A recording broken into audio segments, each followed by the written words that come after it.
Hello YouTube viewers, and welcome to part 10 of my model railway extension project. Just show you here, this is the old part of the layout, which is the servicing depot for the diesels. I've just recently added a fuel tank, supply fuel tank here. This is a Bachmann Scenic, very good little model. So it's needed something at the back of the depot there to make it more realistic. It's got the handrails there, and up to the top, and just focus at the above there. You've got the pit down below for any spillages for the fuel. You can see that sits in quite nicely at the rear of the depot there, not too close obviously. And I put a few pallets round there that have been dropped, just discarded basically. So that was an addition recently to the old side of the layout. Also at the older side of the layout, near the station, I've acquired a typical British telephone box here, the red telephone box.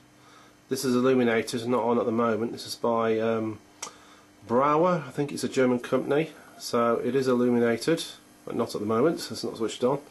I'll put a little character in there making a phone call, and it adds to the station car park area and the bus shelter, where it typically would be actually. Focus on the Tatley station end of the layout, where the cricket pavilion is. I've slightly redesigned this a bit. I put the bench towards the other side of the pavilion, and where the bench was I put a little garage shed there for mowing equipment, things like that. Just fits in very nicely. At the other end of the Tatley station, I've put this building into place, which I've had for quite a few years since the layout started, more or less. It's a leftover building from the diesel servicing shed with some offices that came with it, which couldn't really fit where it was. So I've now turned this into a sports social club. I've put some lights in here. You can't see that well because the lights are on obviously.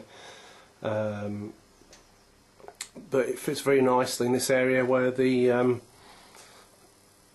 tennis courts are, and I've done a little car park area here which is tarmacked, and I've put fencing around where you get into the station end for staff. There's a prohibited sign there. The fencing is by ratio. The old building was Kirby, was it something like Keebury or something like that? It's a foreign name, but I've made use of that. Now it's just been in a box for quite a while. I'll zoom back and it looks quite good. Just got a few cars in there, so I'm building this area up slowly. As you can see, the tennis courts are there, down to the cricket pavilion, and the other end you've got the sports and social club. It's illuminated from the inside, and a car park. Focus at the rear of Tatley station. I've put some fencing in there which is spray painted grey, which is Pico flexi fencing, just to finish that off between the back seat and the car park. And I'm doing a road out from there, which is going to be a housing development, which we've got to do yet, so that's my latest project I'll be working on. A little bit of space at the back there. Now I don't know whether to put low relief buildings down that end or just use that as a rough overgrown area, or a bit of both. Maybe some feedback on that, not sure yet, but this end's going to be a small housing development going on here. There's two little traffic island ballards, whatever you want to call them, in the middle there, which are illuminated. They're very good. They're from Layouts for You. And also there's a telephone box, which is also illuminated, like the other one. Bought them again at Alexandra Palace. So that again, Alexandra Palace, tongue twisted there. So that's going to develop into another rural housing development, which will be the next project. Just want to focus and ask you a question on this, if you had the same problem. I find where the crossings are, the diamond crossings, and some of the points, some of the Hornby rolling stock, the wheel flanges shorts on the frog, I think you call it the frog, where the two rails connect there. So what I've done, I've painted it over yellow so I know where it is, and that seems to be a solution for the problem. I tried tape, I tried blue tape, but it just goes over the place. Doesn't really matter about using yellow paint, you do see rails with that on anyway. But I just wonder if you had the same problem. It seems to be the Hornby rolling stock. Got some hoppers, coal hoppers, they do it. The Hornby class 31, Hornby class 50, they all short on these joins here, or frogs. Have you had the same problem as I have? Because it's very frustrating. But that is a solution, even though it might be temporary. The dapole signal here, which I mentioned last time, I've moved the sensor from the station. It was far too close to right round, probably about a mile away in scaled down terms, to the corner here. So it flags up very, excuse the pun, flags up very earlier rather than an instant when you're approaching the signal. And it fits better there actually. There's two sensors. When it goes over that, goes right through, pops up way before you get to the signal, which it should be in reality. The far end of the sidings here, I've added a barbed wire fence, and this took me ages to do. I thought it would be a very easy job. It's very fiddly. Basically, you can't pick it out on here, but the actual wire is actually barbed. And I've used some ratio, I think it was a Pigpen kit, but they thread through there really well. Very fiddly, but that rounds that area off really well between the back seam and the siding. It blends in superbly. That little fence there, which took me hours to do, finishes it off. It's worthwhile doing though, so it looks really good. I've done a few more of those around the layout, but that's the longest one so far. It took about an hour and a half to put together, but you can see the barbs there. It's detail, and that's fantastic. The barbed wire's from Green Scene. I bought the model fair again, very cheaply. There you go.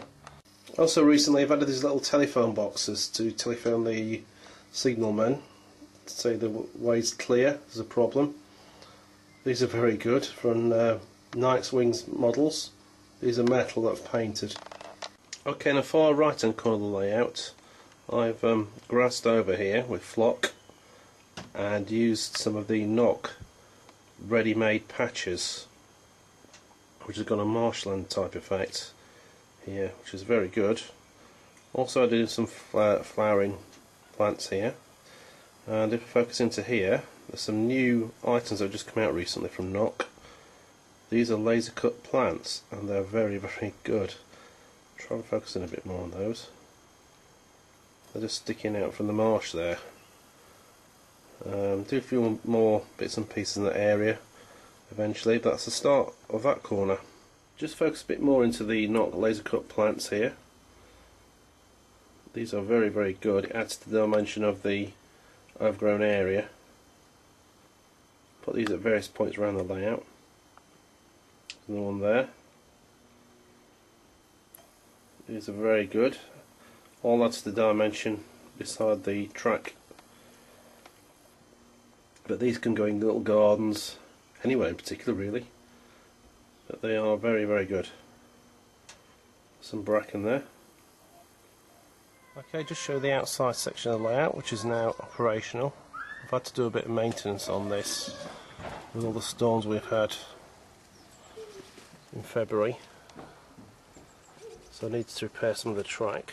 Down here are these fish plates from Pico, which have the wires soldered to them, so I've made more connections. On the outside it gets more of a battering. It appears all the signals are functioning perfectly. They've been left outside for 6 months or so, not working at all. So I switch them off during the winter. but the layout outside now is working perfectly. Problem recently, I've had a lot of snails crawl over them, so they have to be cleaned every time I use it. But it's worth doing.